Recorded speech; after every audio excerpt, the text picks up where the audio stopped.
গণভবনের দরজা খোলা, যখনই এই আন্দোলনকারীরা কথা বলতে চায়, আলোচনা করে সমাধান করতে চায়, আমি তাদের সাথে নিজেই বসতে রাজি। এই গণভবনের দরজা জুলাই মাসে খোলার কথা ছিল। এতগুলো রক্ত ঝরার পরে, ৩০০-র উপরে মানুষ মারা যাওয়ার পরে, হাজার হাজার ছেলে আহত হওয়ার পরে এইসব নাটক আমরা বুঝি না। এই সরকারের আর সময় নাই। আবু সাইদ আমার সন্তান, মুগ্ধ আমার সন্তান, ওরা আমার সন্তান, ওরা আমাদের সন্তান। একজনকে ধরবেন, একজনকে গ্রেফতার করবেন, একজনকে গুলি করবেন, হাজার হাজার তৈরি হবে। কতজনকে গুলি করবেন, কতজনকে গ্রেফতার করবেন? পারবেন না। যতদিন আন্দোলন চলবে, যতদিন এই স্বৈর সরকারের পতন না হবে, আমরা রাস্তা থেকে যাব না। আমার আসার উদ্দেশ্য একটাই, আমি বাংলাদেশের মানুষ, আমি বাংলাদেশের নাগরিক, আমি মুক্তিযোদ্ধা পরিবারের সন্তান। বাংলাদেশের ভাষা আন্দোলন থেকে মুক্তিযুদ্ধ আমার বাবার অবদান আমি জানি, দেশের মানুষ জানে। আমি কোনো রাজনৈতিক দল হিসেবে আসি নাই, আমি কোনো গোষ্ঠী হিসেবে আসি নাই, আমি একা এসছি। আমার ভাই বোনরা দেখছে আমি একা আসছি, আমার সাথে কেউ আসে নাই, আমি কাউকে ডাকি নাই, আমি কোনো দলকে ডাকি নাই। আমি রুমিন ফারহানা, আমি বাংলাদেশের মানুষ, আমি আমার এই সন্তানদের সাথে আবু সাইদ আমার সন্তান, মুগ্ধ আমার সন্তান, ওরা আমার সন্তান, ওরা আমাদের সন্তান। ওদের রক্ত বাংলাদেশের মাটিতে পড়েছে। আমাদের ট্যাক্সের পয়সায় যে আইন শৃঙ্খলা রক্ষাকারী বাহিনীর বেতন হয়, তারা আমাদের সন্তানদের গায়ে গুলি করেছে। সেই জন্য আমি আজকে এসেছি। যতদিন আন্দোলন চলবে, যতদিন এই স্বৈর সরকারের পতন না হবে, আমরা রাস্তা থেকে যাব না। একজনকে ধরবেন, একজনকে গ্রেফতার করবেন, একজনকে গুলি করবেন, হাজার হাজার তৈরি হবে। কতজনকে গুলি করবেন, কতজনকে গ্রেফতার করবেন? পারবেন না। এই সরকারের আর সময় নাই।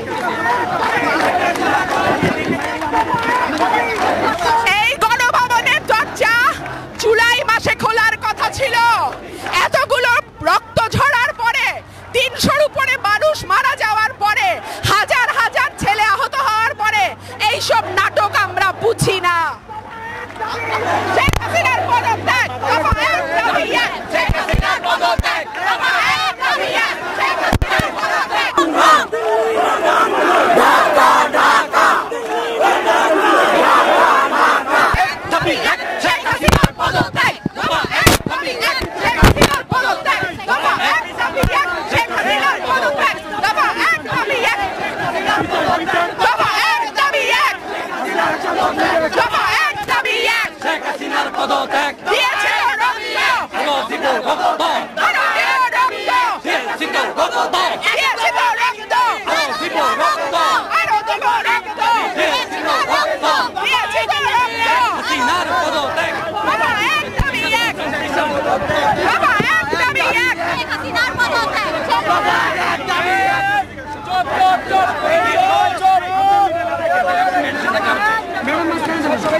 সবাই চল ভাই, ওনাকে একটু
সালে আমাদের ভাষার আন্দোলনে আমরা সফল হয়েছি, 71 সালে মুক্তিযুদ্ধ করে আমরা সফল হয়েছি, আজকে 24 সালে আমরা বিফল হতে পারি না?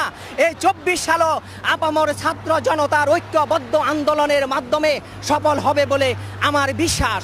আপনারা নেমে আসুন। আমি বলতে কি যে আজকে আমি ঘুমাতে পারি না, আজকে আমি কাঁদতে পারি না, আজকে আমার চোখের পানি শুকিয়ে গেছে। প্রতিনিয়ত সেই মৃত্যুর দৃশ্য, করুণ দৃশ্য আমার চোখের সামনে ভেসে উঠে। আমি মানতে পারি না। আপনাদের বিবেক জাগ্রত হোক, জাগ্রত বিবেক নিয়ে আপনারা এগিয়ে আসুন, তাহলে দেখবেন আমরা ফয়সালা করতে পারবো, আমরা বিজয় করতে পারবো। আপনারা জানেন আমাদের ইতিহাস সংগ্রামের ইতিহাস, আমাদের ইতিহাস বিজয়ের ইতিহাস। আমরা বিজয় অর্জন করব ইনশাআল্লাহ। ছাত্র জনতার সম্মিলিত প্রচেষ্টার মাধ্যমে, সংগ্রামের মাধ্যমে আমরা বিজয় অর্জন করব।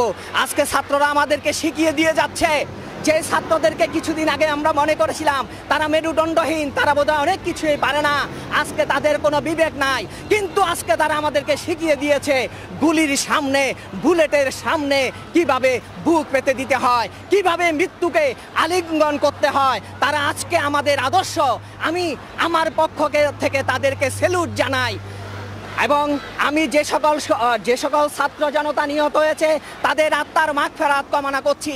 রাজপথ রক্তে রঞ্জিত, এই রক্তে রঞ্জিত রাজপথকে আমরা সেই হায়নারকের কাছে আর সমর্পণ করতে চাই না। আমি আমার এই রক্তে রঞ্জিত রাজপথকে আমার ছাত্র জনতার দখলে রাখতে চাই। আমাদের একজন সেলিব্রিটি আসছিল আন্দোলন